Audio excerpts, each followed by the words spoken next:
আজ রাতেও ডিনারটা মাইক্রোওভেন কিংবা গ্যাসে গরম করবেন ভেবেছেন? একেবারে গরম গরম রান্না না খেলে যে খাবারটা মুখে রোচে না। কিন্তু জানেন কি, খাবার গরমের ফলে পেটে যাচ্ছে বিষ। গরম গরম সার্ভ করা খাবার কে না ভালোবাসে, কিন্তু গবেষণা বলছে বেশ কিছু খাবার আছে যা গরম করে খেলেই বিপদ।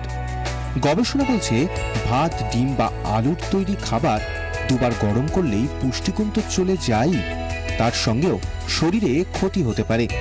কি কি সেই খাবার আসুন দেখে নেওয়া যাক। ভাত। গরম ভাতে ঘি, মাখন বা কাসুন্দি অনেকেরই প্রিয়।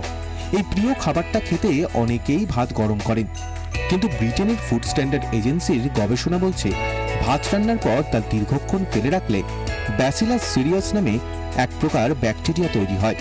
গরম করলেও সে ব্যাকটেরিয়া নষ্ট হয় না। এই ব্যাকটেরিয়া পেটে গেলে ডায়রিয়া এবং বমি হতে পারে। ডিম। ডিমের মধ্যে আছে প্রচুর পরিমাণ প্রোটিন।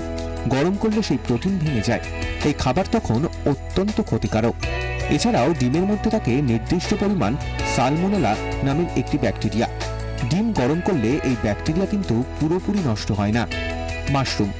মাশরুমে রয়েছে এমন ধরনের প্রোটিন যা বিভিন্ন এনজাইম এবং অণুজীব নষ্ট করে দেয়। মাশরুম গরম করলেই এই প্রক্রিয়া আরো দ্রুত হয়, এর ফলে হজমে গন্ডগোল হয়। আলু। সাধারণ তাপমাত্রায় রান্না করা আলু রাখা হলে এক ধরনের ব্যাকটেরিয়া বিস্তার করে। বিশেষত যদি বায়ুনিরোধক পাত্রে রাখা হয়, সেখানে অক্সিজেনের অভাবে এই ব্যাকটেরিয়া সংক্রমণ আরও বাড়ে। গরম করার পরেও এই ব্যাকটেরিয়া মরে না। এই খাবার পেটে গেলে ক্ষতি হতে পারে। বিট। বিটে রয়েছে উচ্চমাত্রায় নাইট্রেট।